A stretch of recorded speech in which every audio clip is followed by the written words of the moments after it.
What does this mean for your work?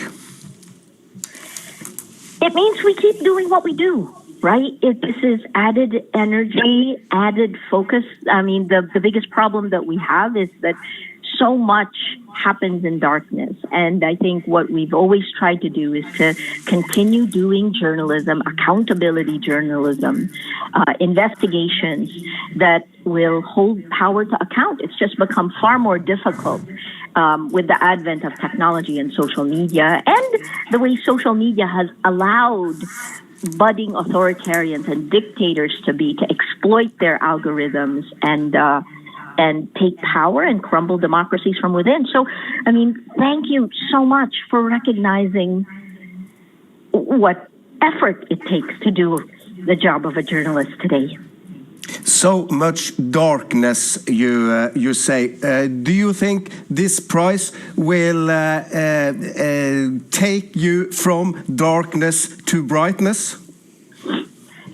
I hope so. I mean, you know, we're writing what our present and our future is going to be right now, right? And I hope that with the focus on where journalism is headed, what journalists have to do in order to actually survive and do good journalism, that this will help us. Thank you so much.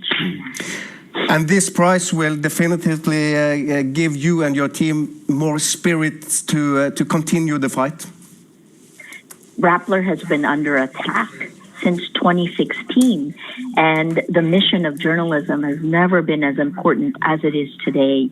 The energy that this will give our little team, you know, we're about 100 people with a median age of 23 years old. We're a very young team, except for me, I'm old.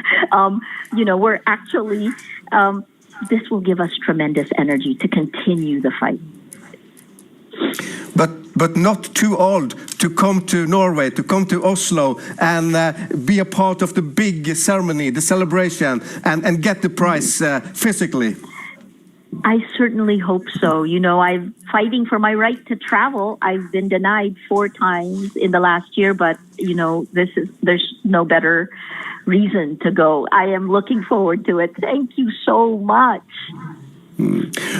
Well, in the end here now, what do you think the government's reaction to the prize will be?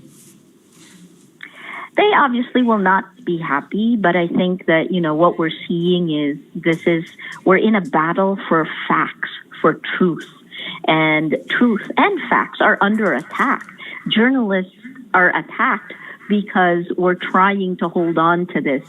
Without facts, we can't have truth, you can't have trust, you can't have a society that will try to deal with the huge problems we're all dealing with, the climate change, coronavirus.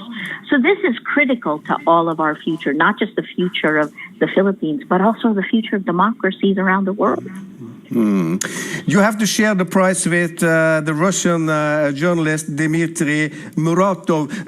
What will you say to your Russian colleague today? Courage on. Congratulations. You continue holding the line, and congratulations. Maria Ressa, thank you so much being with us live from the Philippines. Ja, vi sitter her med Jostein Kobbeltvedt. Mange vil kanskje si at dette var en litt overraskende. Ja, vi skal først tilbake til Nobelinstituttet, Jostein, og høre litt mer på komiteens leder, Berit Reiss-Andersen. Of journalists is absolutely necessary to achieve these goals and to, in that manner, develop democracy. Madam Chair, we are witnessing a world where fake news is expanding.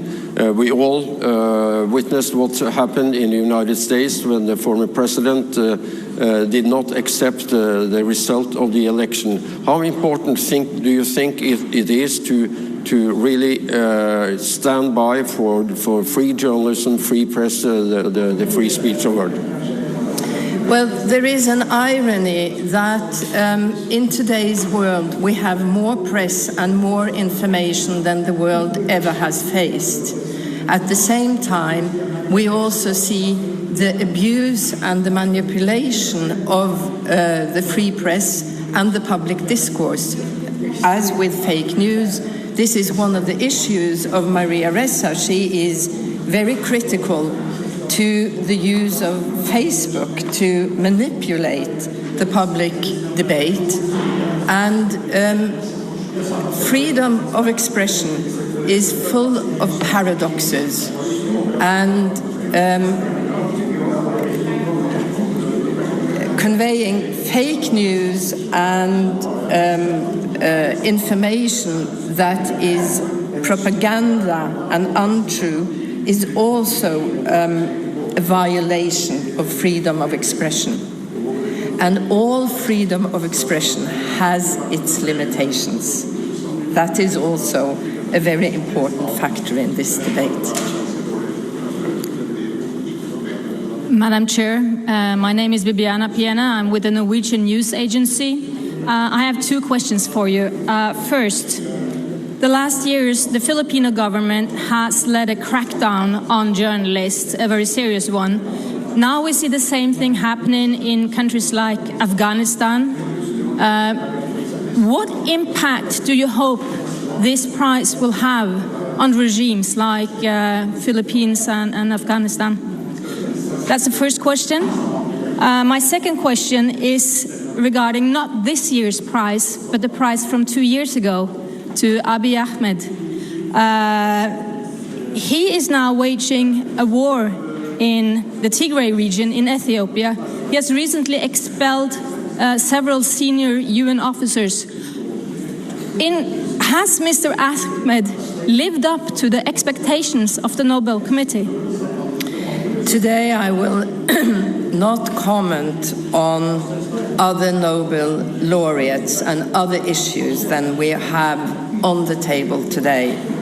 But I can mention that the situation for freedom of press in Ethiopia is very far from ideal and is facing severe restrictions. This prize will not solve the problems that journalists or freedom of expression is facing. But what we do hope is that it will shed a light on the importance of the work of journalists and also shed a light on how dangerous it is to exercise freedom of expression, not only in places currently facing war and conflict, but really all over the world. If you read the Reporters Without Borders Press Freedom Index, it is a very sad index to read, because the press and freedom of expression is challenged all over the world, but it is our intention to underscore how important this activity is for exactly a larger goal, democracy and peace. Any other questions?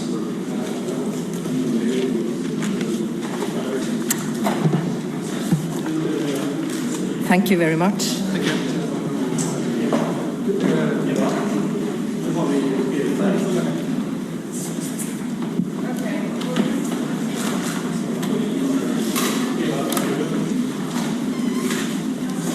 Ja, det sa Berit Reiss-Andersen, leder av Nobelkomiteen.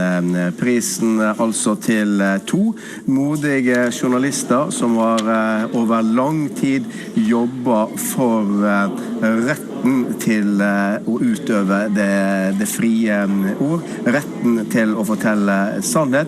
Maria Ressa fra Filippinene og Dmitry Muratov, journalist fra Russland. Jostein, din umiddelbare kommentar til prisen.